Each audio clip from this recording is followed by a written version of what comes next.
Hey guys, it's Ed, your Minister of Adventures, and this is Divers Getting Coffee, featuring divers sharing diverse experiences across the Ocean Tribe. Let's go.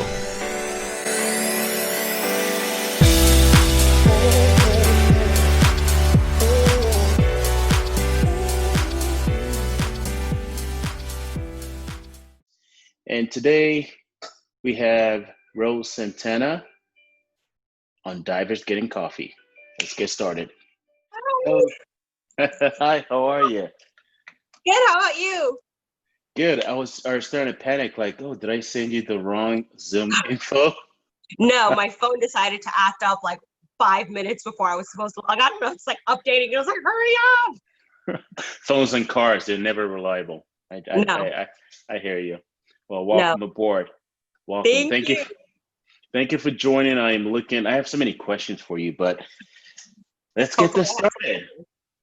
Well, I am Ed, your Minister of Adventures, and this is Divers Getting Coffee. Today we're having Rose Santana at sci.co, that's my first question, but there you go. What does that mean? Your handle? Well, it was sort of a play on psycho, like, because I was like, I'm kind of crazy when it comes to science.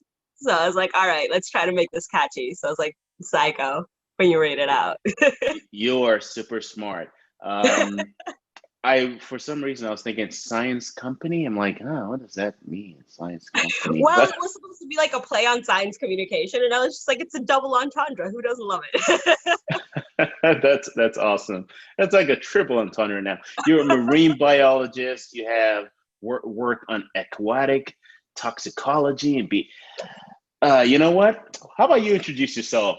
Hi, my name is Rose. I'm an aquatic toxicologist at Florida International University. I study the effects of metal contaminants on fish behavior, primarily because Florida uses a lot of pesticides and fertilizers because we have a very big agricultural industry, and there's usually copper and metals found in these, but they're kind of tricky because they don't break down over time. They kind of just continue accumulating in the environments. So I decided to look at like sublethal effects. So they're dosages that are allowed to be in the water. It's the safe amount that's supposed to be in the water, to sort of try to prove why that's not good enough because the fish are still being affected by it. So let me break it down to y'all.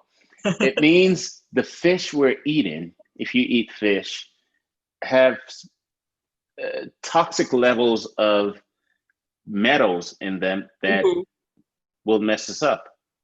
Yes. That's crazy. So it's really weird because, you have all these big fish that we're eating, and then you have smaller fish that are getting really, really contaminated, and it's sort of working its way up the food chain. And then eventually those fish end up on our plates, if you eat fish. But it's also bad for them because that's how like smaller fish end up dying out, because they just can't, like, their bodies can't handle it. So they kind of end up dying out, and it sort of messes with the trophic levels, which is insane when you think about it. It's insane. I can tell you're super smart. Now, I try. Now, the next part is being a behavioral ecologist. What does that even mean? It means you have to understand their behavior. Once you understand their baseline behavior, you sort of pick up very quickly on if something's not right. So for me, for example, I work with fish that are often found in mangrove ecosystems. They're really small fish called sailfin mollies. Some people might know them because they're used a lot in the aquatic industry. They're these small fish, and they have these really big, colorful fins. And it's sort of understanding that baseline behavior and really sort of understanding what's normal for them, because once you know what's normal, you can sort of try to figure out, okay, this isn't normal. They're changing, because of climate change, or they're changing because of contaminants, or, things like that. It's really about establishing what it should be and what it currently is and what it will be in the future if we keep going on the way we're going.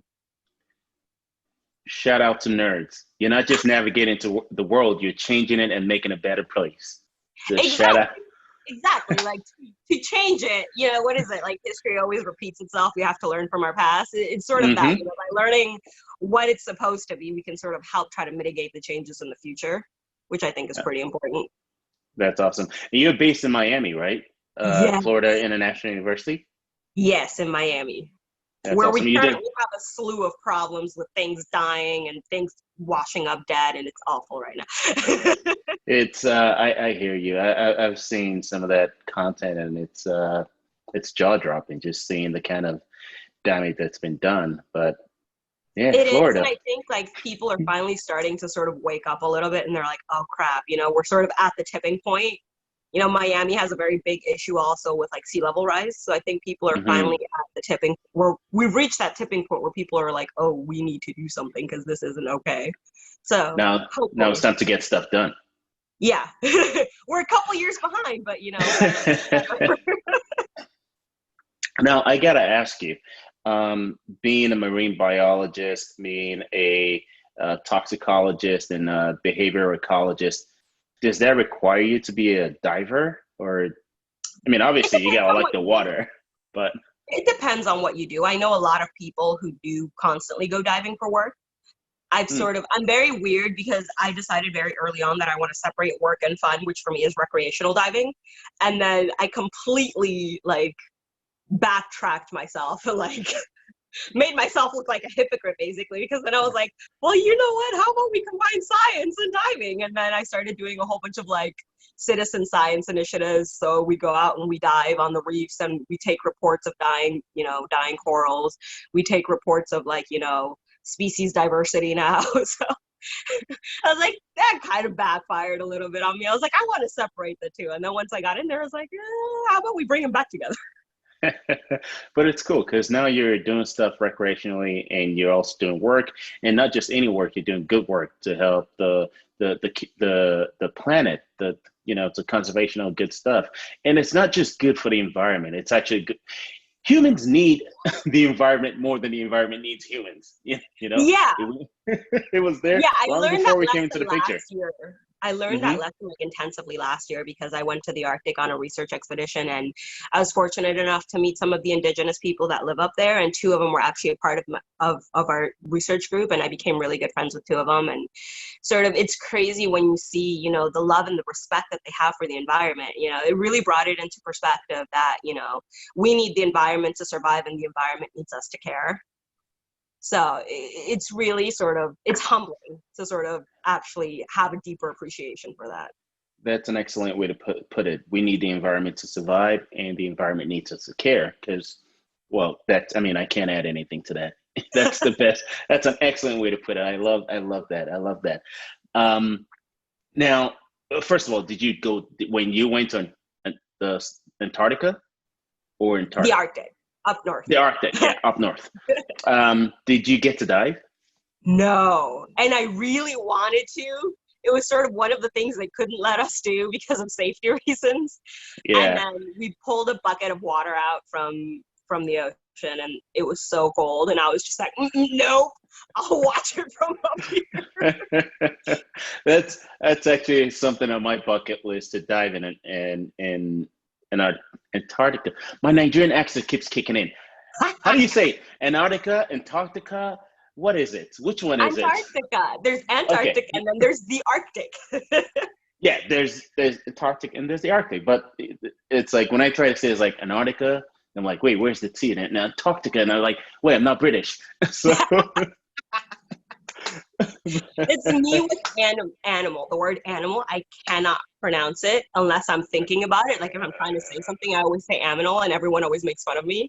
Like, listen, English is my third language. Leave me alone. yep, I hear you.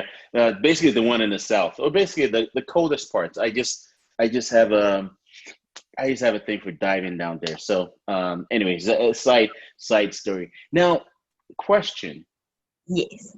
you basically work in the ocean. You work to save the ocean, to save the Yes. environment.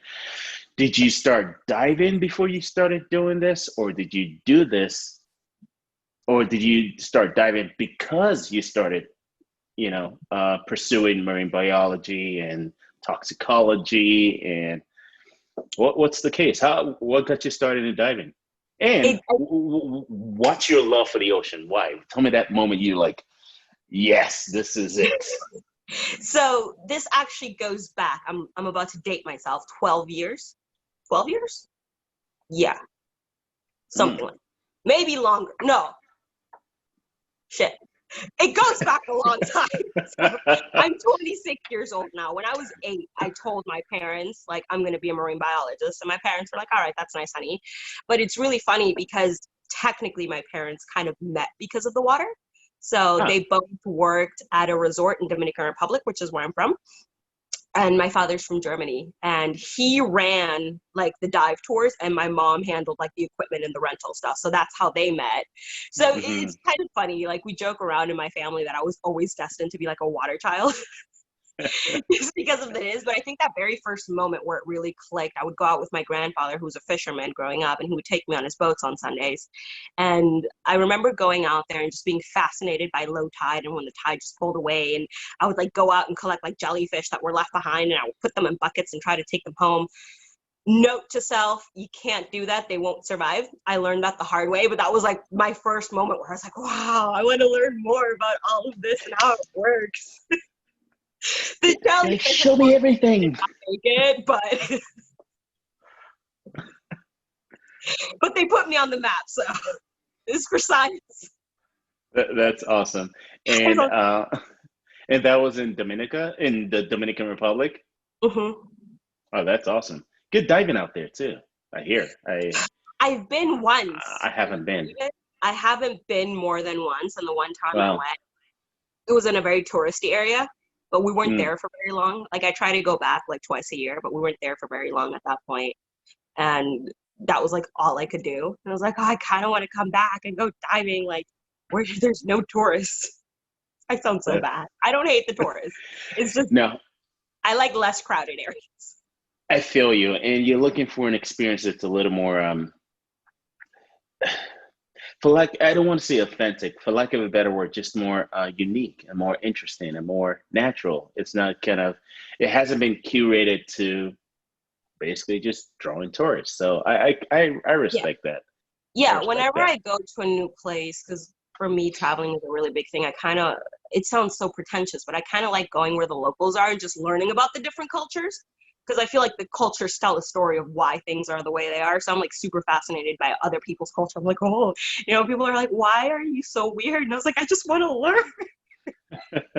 That's awesome, because the food, the myth, the practice, they all make all the difference. And that's what really, and there's a story behind it, whatever it is. There's a reason it evolved to be whatever it became, right? Yeah. So that's always good to know. I feel like a lot of the touristy areas, regardless of where you go, like sometimes you could go to Asia, you can go to, the Caribbean, you can go up north. A lot of the touristy areas look the same to me, where I'm like, it's kind of like all like the basic same package. It isn't until you like get out of that like touristy area where you actually get to know the country and the people, which I think is super cool. Absolutely. That's awesome. Now, when you started diving, I was awful. Okay, let's start. You're first hilarious. time I ever went into the ocean, I had a full-blown panic attack underwater. And like our instructor like came and he flicked me in the forehead and he's like, stop it. And I was like, I was awful. And after that, I was okay. I think if you start out if like it's your first time breathing underwater and you go in and you're like, yeah, I got this. I'm starting to look at you like a serial killer, like there's something wrong. I like that. I'm not the weird one. It's just my opinion about it. Because when I started, I could barely swim. But in the pool, that's where I had most of my biggest panic attacks. Because at the time, I was using up a whole lot of air, and my instructor hooked me up with a still 100 in the next full session, and I just didn't anticipate the extra 2 pounds that just rolled me over. And in that rolling over, I started to think about my entire life, thinking, "Oh Lord, who sent me to do this thing?" Right, you're down there when something awful is happening. You're like, I have no one to blame but myself. I decided to put a freaking tank on my back and jump in the ocean like I'm a damn fish. Yep. And I'm just thinking, this is not normal. This is not I was normal. like, this should not happen. But at the end of the day, you're underwater. You've got a rag in your mouth. You got a tank, behind you. Just breathe, right, and everything feels fine. In the ocean, I was actually fine. That's fine. The on open water buddy that I had at the time, she just freaked out. She had just gone. I forget why she was doing it, but she freaked out. And she was like, "Nah, you know what? Maybe this is," which is the opposite, because she was great in the pool, but when it got to the open water, she's like, "Nah, I don't think this is for me," which is understandable. Now, how did you overcome it? For me, it was a lot of just finding the zen, slow Yeah. down, think, reason, breathe, figure it out. How did you overcome it? For me, it was a lot of, be in the moment. You're like, Mm. you're here already. For us, we're like, you swam out here already. You put all this gear on. You better make use of that time. And it's like, once you sort of overcome that initial mental panic, and you're like, all right, just slow down and breathe. And you actually take it in. I think that's what sort of helped me, because after that, I was like, when are we going again? This is so cool. It is super cool. A lot of really cool experiences you get just being underwater. Sometimes not even underwater, maybe just surface interval or just being around the ocean. What's your most memorable experience so far? I mean, yeah, I can't wait to hear this. I don't know. There's so many, and all of them usually start with like just chaos. You can start with a bad one first. Well, it wasn't necessarily a bad one. It was a learning experience. Mm. Just recently, we went out diving, me and my dive buddy, and everything went wrong. I should have known from the get-go. Like, we should have turned around and just gone to like a bar and had a pint, because everything was just wrong. Like, my gear started malfunctioning, so I started going through air like crazy. Like, I couldn't stay down. My friend lost her mask, and we're like sitting here trying to salvage this experience. And it's sort of those weird moments where you're like out there and you're like, why the heck am I doing this? Where you're just like, but you still come back out. But for me, I've always been a water person. I started off initially, even before I started diving, I had a small sailboat and I would go sailing. My father taught me how to sail. And it was sort of such a surreal experience just to look out and be surrounded by water. And it's very peaceful in a scary way, because you're like, there's Hmm. nobody else around you. Something goes wrong, you're gone. But it's so peaceful at the same time. That's crazy. Shout out to sailing pops teaching their kids how to sail. That's awesome. I Right. love that I story. ended up being a better sailor than he was, and I forgot like half of it, so I don't trust myself out on the water anymore these days, but we'll get back there. God, you're hilarious. Um, it's actually funny. I can relate to that because I had been spending a lot of time. Scuba diving has been something I've always wanted to do, but I just never get around to it.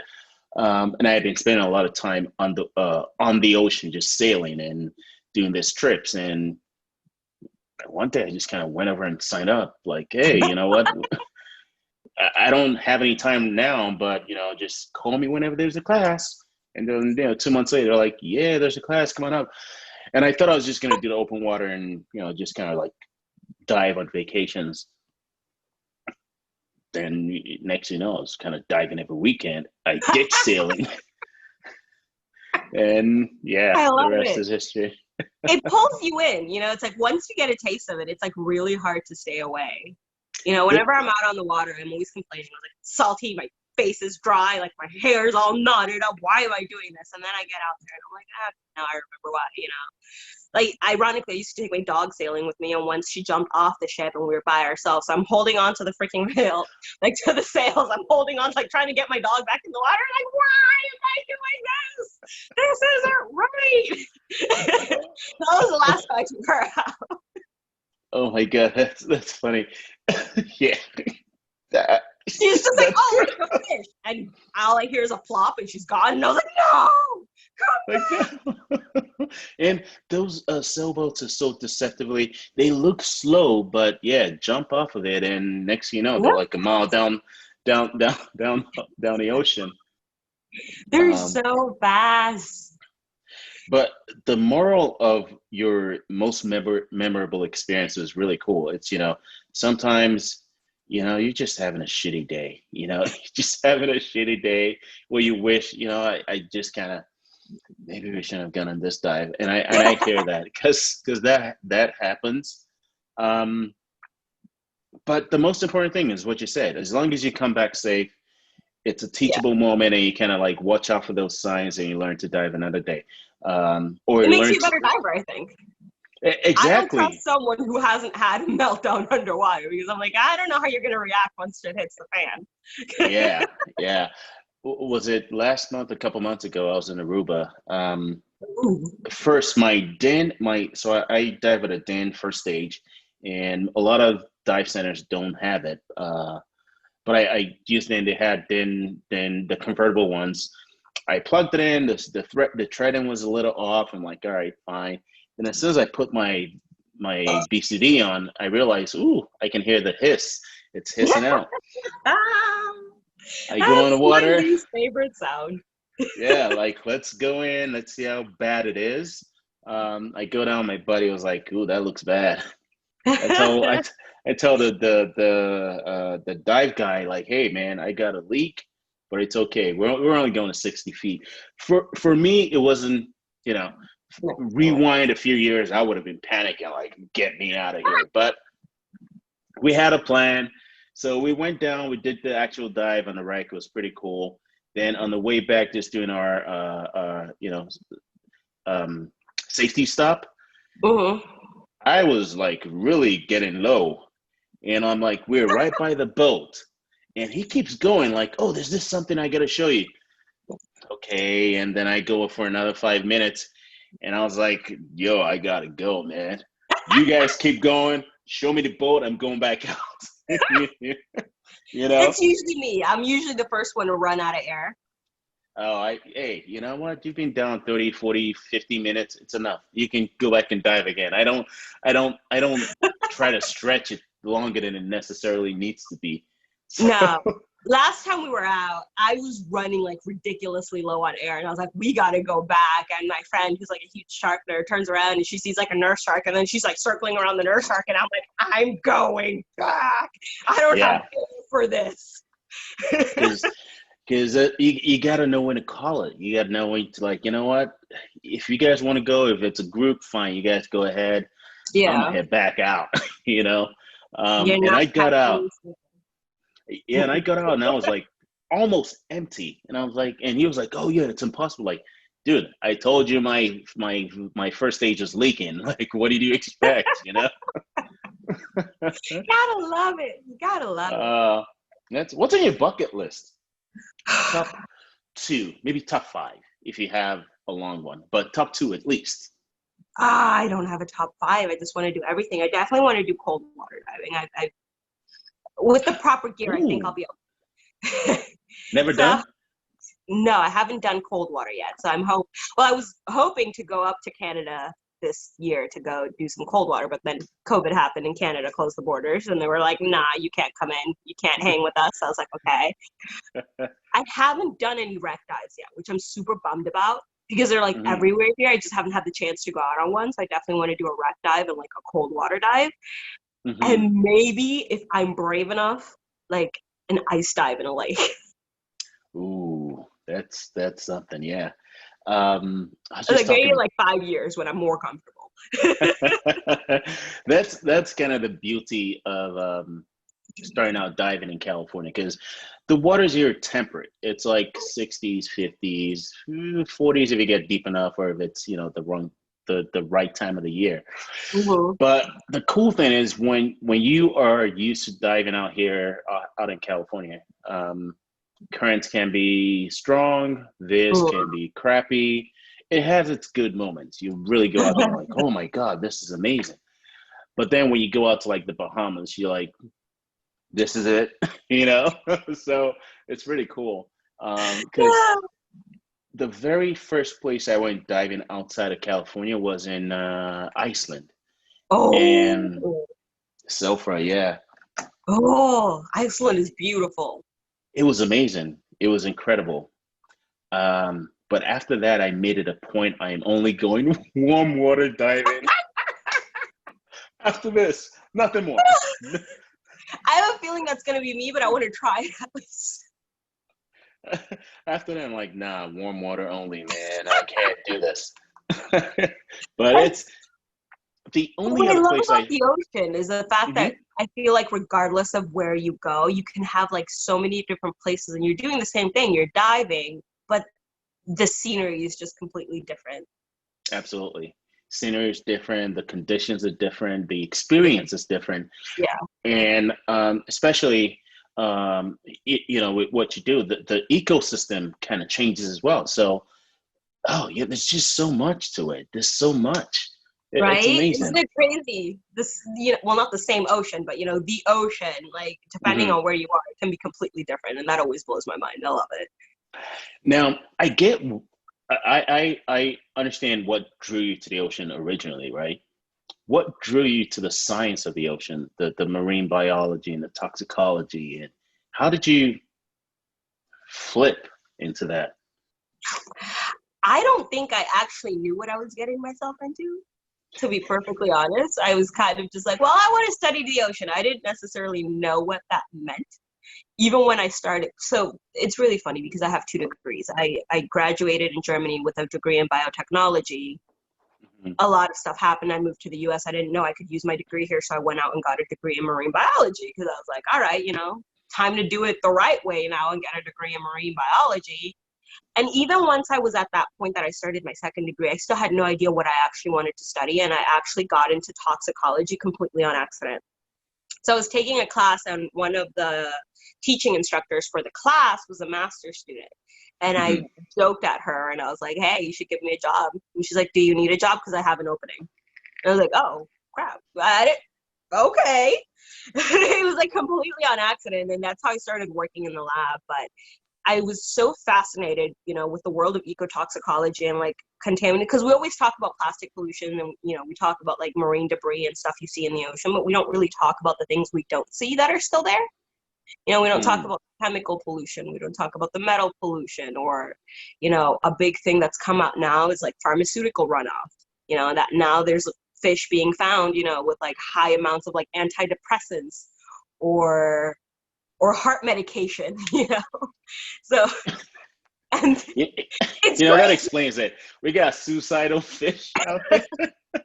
No, so the funny thing is, and this is something that they're working on. It's a different lab at my university, but I love their stuff. And they recently just came out and did like a little mini presentation from their like preliminary findings that they found certain like bony fish that had like higher levels of antidepressants in them, and those fish were more aggressive. So I'm just like, what? How? It's But I think it's fascinating to sort of really understand like this sort of like the invisible killers that we have that are, changing the way our waters and our animals behave and, their entire mm, composition that we don't necessarily see because, you know, nobody knows about them realistically. Like the everyday to day person doesn't really stop to think about it. yeah, that's a huge issue. And you mentioned the pharmaceutical runoffs. What is that? What's that about? Is it just like waste from pharmaceutical companies or like It's waste from deliberate? it's waste from pharmaceutical companies, it's waste from hospitals, it's stuff that gets left in the human body, that you flush out. So a funny thing is actually we use Splenda as a tracer for human waste in water because Splenda doesn't happen naturally in the Oh, environment. It only comes from people who put it in their sugar in their drink. So usually we use Splenda like as a tracer for like human human waste basically in waterways, and you'd be surprised how much of it there is in our drinking water. Sometimes it's scary.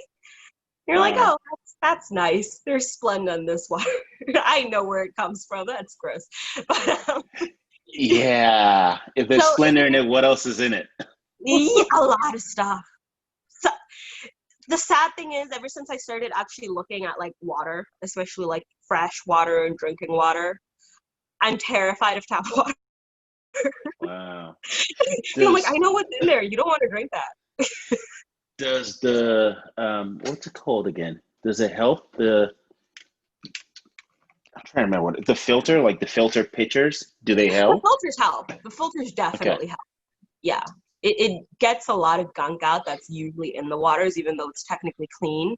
I mean, it won't kill you right away. You know, that's the thing. Like, for It me won't at kill you least. right away. It'll wait 60 years. But that's like the interesting to me when you're talking about like pollutants and contaminants. It's a lot of the times it's not necessarily what's going to kill you right away that's problematic. It's what happens when you do it on a constant basis, or when you're consuming it on a constant basis. You know, on a constant basis, even for people, it's not good to have like, you know, extra hormones or, you know, antidepressants and water that you didn't exactly bargain. You know, it's the long-term exposure that sort of causes a lot of havoc, which is also what I study. It's not necessarily even just the direct contamination of it, but it's sort of the long-term process. What happens if we do this, you know, at these small, tiny dosages that are considered okay, you know, over a longer period of Oh, that's crazy. Now I'm actually a little scared to drink water, but No, I'll, you must feel away. I was gonna brag about not using, you know, I drink my coffee black, so I was gonna brag about not using Splenda, but I'm like, wait a minute. I mean, the water came from the tap into the filter. So I I'm probably so still have sorry. Splenda in I ruined water for some people. Drink the water, it's great. it. You're not gonna feel it for another 50 years. Exactly. And at this rate, you know, who knows what's gonna happen until then. I know, right? This is, how has the pandemic affected your day-to-day operations since the lockdown? And have you gone diving recently? Are you able to dive? Oh yeah. No, that's cool. What Well, what Florida, better you're like, place is you there? guys don't care about any. You're like, oh yeah, that's made up. Florida. Kidding me? What pandemic? Kidding.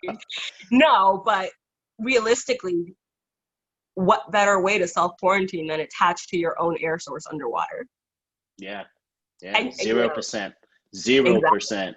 So Um, ironically enough, I've actually taken the pandemic because of the fact that now I work less. I get to go out diving more. So since the pandemic started, I've been diving almost every weekend. And I was like, well, I might as well make use of the time. But work for me, I was very lucky in the sense that I'm the only person at my lab. So I can continue okay. working without anyone really bothering me or without it being a problem because there's too many people in the lab. Hmm. Everybody else who was in the lab sort of graduated within the last year. And this is actually my gap year, sad year, before I go off and start a PhD next year. So I was kind What, of like the last person standing in the lab. last person. What's your plan for the PhD? What's your vision for it? Because typically you kind of focus on a very specific topic, right? When you're doing your doctorate. Is that Yes. the case? So I'm a very indecisive person. You cannot give me more than one option because I can't choose. Even if I go into something beforehand thinking like, I know what I want, you give me options and I'm like, ah, crap, here we go. I don't know what I want. Wait, so But do you want to scuba dive, free dive, or snuba? Which one is it? all of them, Yeah, I was all just of the messing with above you. at the same time, preferably. No, so for my PhD, I've been sort of narrowing down topics and I'm like, crap, because I don't know what to do. So right now, a big thing I'm looking at is trying to look at how climate change and contaminants are working together and whether, you know, they're going to cancel each other out or they're basically creating a mini atomic bomb that's just going to be very bad if things keep going the way they are. So that's sort of the direction I'm going at right now. Wow. I'm still trying to process that. So how contaminants and the ocean are kind of working. Okay. Break it down for me. What is that? I get the gist of it, but how does that, So what should I be worried about? so this is where it gets a little bit interesting, at least to me, because I'm a nerd, is you have climate change and it's obviously, you know, changing the composition of the water, ocean acidification, you know, temperatures rising, and then you have contaminants. So I'm trying to look at, you know, whether climate change and the water getting warmer is going to make animals more susceptible to being contaminated, Hmm. or whether animals who are contaminated are less able to adapt to climate change, and how those two things are working together. Wow. Wow. That, So, you know, if one of them is worse than the other, or if it's basically just going to like combine efforts and they're like, well, you know, because of climate change, the fish aren't able, you know, to process the contaminants as well. So it's a double whammy. So it's sort of an not completely untapped, but there's very little that's been done on it so far, and a lot of it is just like model work. It's not necessarily actual experimental work, so I'm hoping to focus a little on that. So be That's like, hey, amazing. we've got a ticking time bomb on our hands that we need to address here. It sounds like it's a lot of domino effects. Like, this changes, the behavior changes, and it affects the prey or the predator, and then it goes on and on and on and on and on and on. And next thing you know, the world is over. But thank Pretty you. I'm much. glad. So my work now is actually you've actually described it very, very well just now. Like my current project that I'm working on is, copper effects on sailfin mollies, which is a prey species. And, Mhm.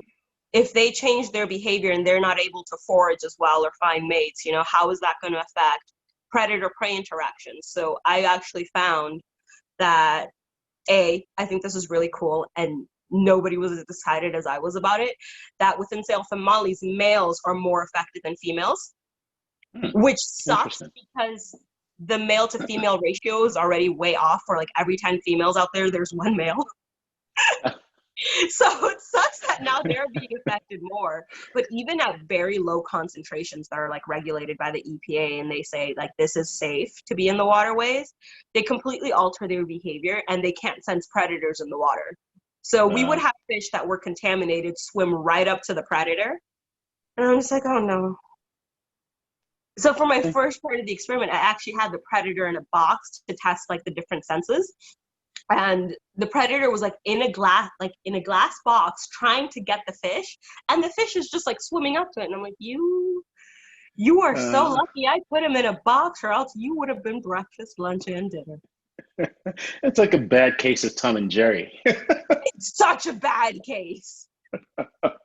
That's that's insane. That's wow. I'm glad you're out there doing this research and doing this project and coming out with takeaways that hopefully we can use to.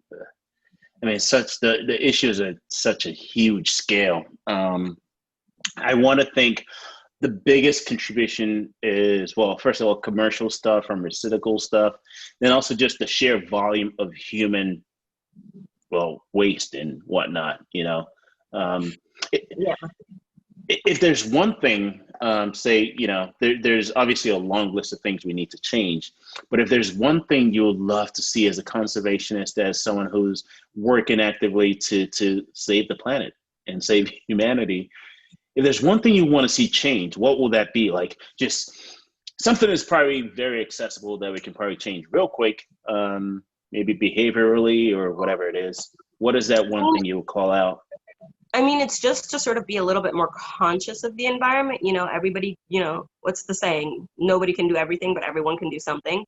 Hmm. Be mindful of how much fertilizer you're using on your lawns or pesticides that you might not necessarily need, especially if it's rainy season. Being mindful of, dumping things, down your drains. A lot of people will have like certain beverages that they just dump down the drain, and you don't really know what that's gonna do. Even our, what is it? Laundry detergent, has like micro beads of plastics in it. Just be mindful of things like that, because that's all going down the drain. In Florida, I see people fertilizing their lawn every day, and I'm just sitting there looking at my neighbors. I'm like, why are you fertilizing? It's going to rain in like 3 seconds. What's the point? So, In Florida, rains are like hurricanes every day. I know, it was just raining this morning, and I saw my neighbor fertilizing her lawn yesterday, and I'm just like, no, got like sipping my morning coffee. I'm like, Wow, that's go crazy. ahead. Go ahead. Pointless, but okay. So it's just sort of being mindful. It's like, Hmm. I know like some people are like, we have to change everything right now or we can't go back. But, I think even just taking smaller steps to sort of mitigate certain Hmm. issues, to some people it's just one straw. But if everyone says that, we end up with millions of straws in the ocean. Everyone's just like, it's just one bag that I'm using. It's just those ones here and there eventually all add up. It adds up to about 8 billion, probably a little more because everybody eats multiple times a day. So, Exactly. Exactly. So it's just being like conscious in your day-to-day life, of the decisions you make. Yeah, and I mhm. understand not everybody always knows it because, science can be very intimidating. So people, the day-to-day person isn't out here reading scientific articles about it. So I think even just talking about it more, like amongst everybody, like, hey, let's be a little bit mindful about what we buy. Let's be a little bit mindful about the types of products we use, even Yeah. just look at oil. I see people who constantly, their gas is leaking oil, and it's like freaking pulling up onto the streets, and then that's going into the drains. Just things like that, where if we as a society are just a little bit more mindful of the environment, I think it would go a long way. And what you said was very, very important. Everybody can't do everything, or one person can't do everything, but everybody can do something. Just the awareness to like, skip the straw, or don't. Wait a minute. What kind of beverages going down the drain is an issue? That's something I've never heard before, actually. Like, what are you talking about specifically? Well, geez, even like, people who will take like and add a whole bunch of vitamins to their water, or add a whole bunch of Ah, supplements to their water, and now you're dumping it all down the drain. hmm, All of these things that have caffeine in them, that have artificial sweeteners, like all of that eventually ends up in the ocean. You dump out that can of Diet Coke, it's eventually going to seep into your freshwater system. It all right. always comes to a full circle. It's not like the worst thing you can do, but like when multiple people are constantly doing everything, I don't know how many times, I don't know, had some sort of Uh, medication and I just dumped the rest out, before that. I was like, well, I yeah. don't want to sit in here, so what am I going to do? I'm just going to dump it out. Don't dump it out. Don't be like me. Learn from my mistakes, So it's just things like that where everybody should be a little bit more mindful, I think. That's the awareness and the atomic habits, little things here and there, but little things. Everybody does it. A lot of people do it. Makes a difference. Helps Uh-huh. improve, well, not just the ocean and the environment, but also our standard of living, really. Yeah. And, and I think the one thing you've mentioned here every time has always come back to, for the most part, a lot of synthetic um, um, consumables are a big chunk of the problem, because being synthetic, they were probably engineered to be a little less perishable than things that occur naturally. So when they get in, they just, I I was mean, thinking I was Florida. drinking water, but there's probably Splenda in it. So I mean, Miami, for example, is a great example. Around our Biscayne Bay, we still have, I think, what was it, or like 150,000 houses, which are still on septic tanks. Septic tanks that are leaking into the environment. Yeah, there's a whole bunch of septic tanks. That's how we had the massive fish interesting. kill just recently. There's all these houses that are still on septic tanks. These septic tanks are faulty. They're leaking. They're not installed properly. They haven't been serviced properly. And that's all leaking directly into the water. Again, something, like your artificial sweeteners that you're dumping down the drain or something are then Wow. going into the septic tank that's leaking back into the environment, and that eventually causes a problem. Yeah, that's amazing to hear. I mean, I'm not particularly surprised, because we've seen issues like that in like Flint, Michigan in recent years. But yeah, we got to do better on a large scale. On a large Exactly. scale. So it's funny because my boss, what was it, Ohio, where the river was on fire? Hmm. He was basically growing up when the river was on fire, and that's what sparked his interest, in science. And every time he tells me that, I'm like, we set a river on fire. How is that even possible? Like, listen to the words river, fire. How does that work? And, it's everyone always like, well, that's not going to happen again. But here we are killing yet another body of water. Unless we do better, history's going to keep repeating itself. And, Yeah. with the way this year has been going, at this point, I'm like, you know what? I'm not going to be surprised if a river's on fire in December. Every month it's something else. I'm not going to be surprised if we set the ocean on fire. You're like 2020. Oh yeah. Pick a number. Like, That's what month is it? that's Alien awesome. invasion scheduled for Thanksgiving. Now, I got to ask you, if there's anybody out there that's interested in, not just conservation, but you're doing this on a very scientific and a very molecular, on a very microscopic scale. The kind of work you're doing is very extensive. What's the one advice you give someone that's kind of looking to follow your path and study the effects of toxic chemicals in the ocean and in the water system coming back in, the ecology? This is some, Einstein stuff. What's the one advice you I'm an have for? idiot. Advice number one, never try to follow anybody's path. That is the one Mm, mistake that I made, is sort of trying to find a linear path to do this, and it just never works out. I'm a very strong believer that, in this field or in anything you do, really, your paths will align eventually. So, but the one piece of advice that I could give you to sort of get you on the right track is just reach out to people.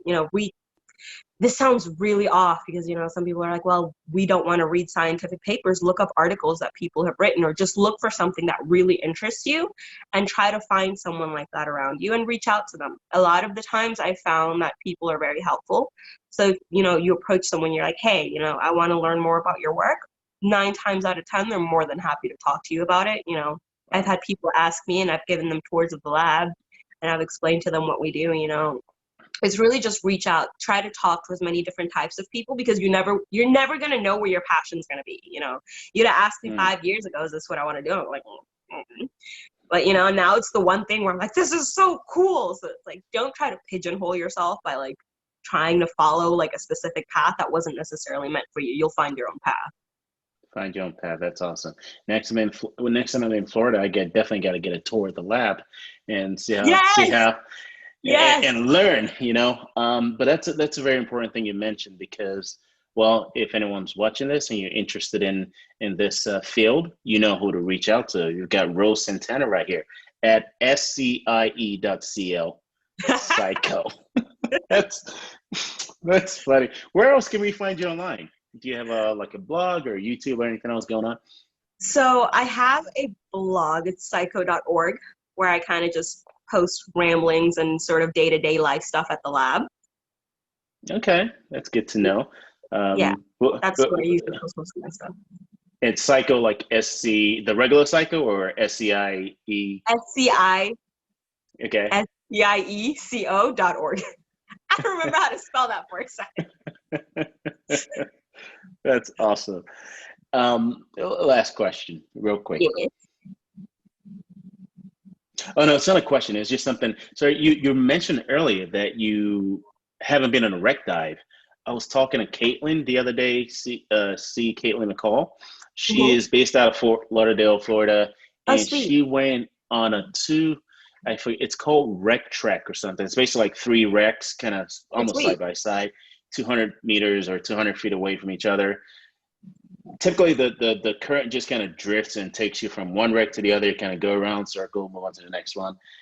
It's actually pretty cool. I think it's something you might enjoy. But I just want to mention that. So that wasn't a question. The actual question is,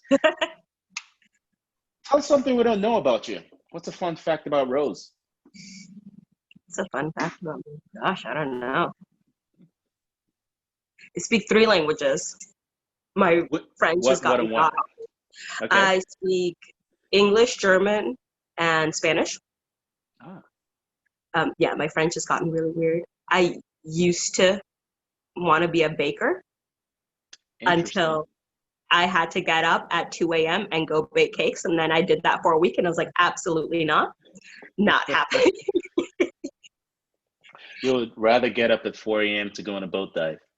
Absolutely. I was up at 4 a.m. the other day to go on a shark dive. And as I'm up at 4:30 in the morning, I'm just like, why am I up? This is an ungodly hour. And then I got onto the water and I was like, yeah, okay, I guess it was worth It's worth it. it. Yeah. It's worth it. Where did you go? Was that Jupiter? Yes, I went to Jupiter. How was it?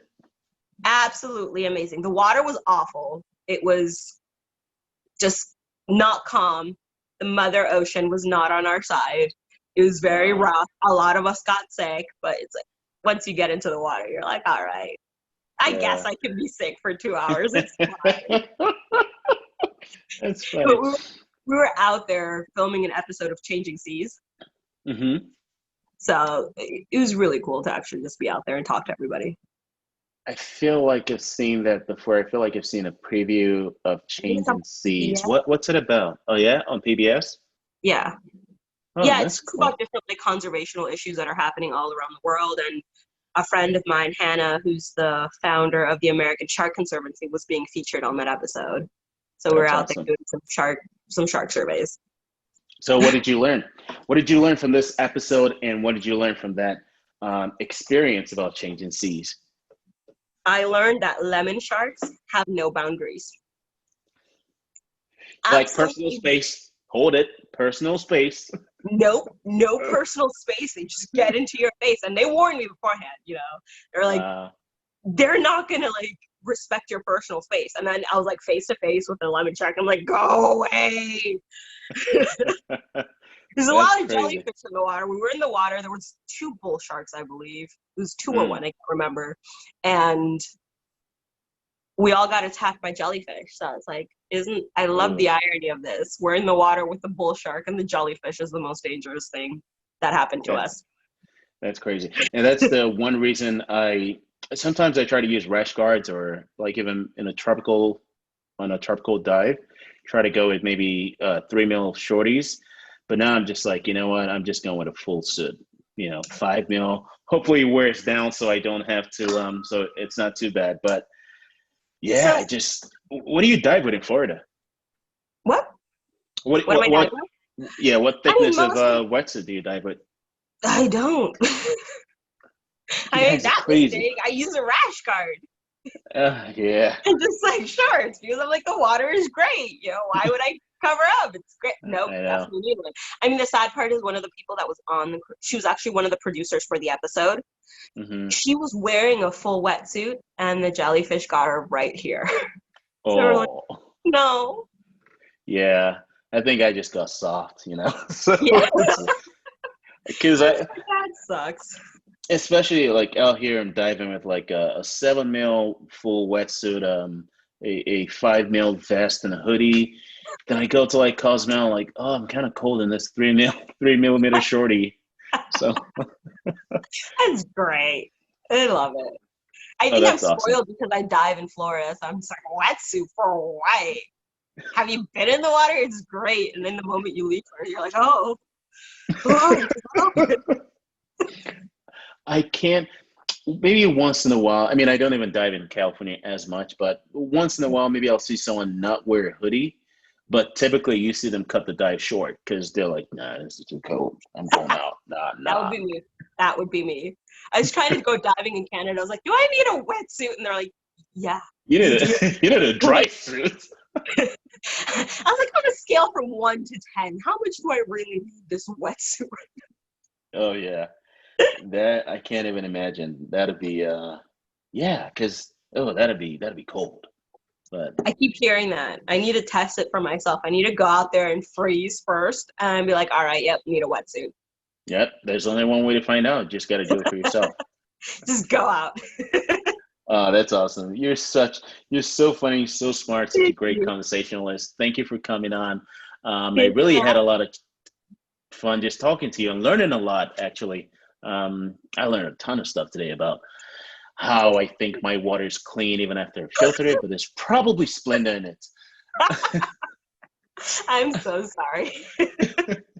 Now I'm gonna be looking in like the filter like, hmm. But thank you for that. It was amazing. Thank you And for having me.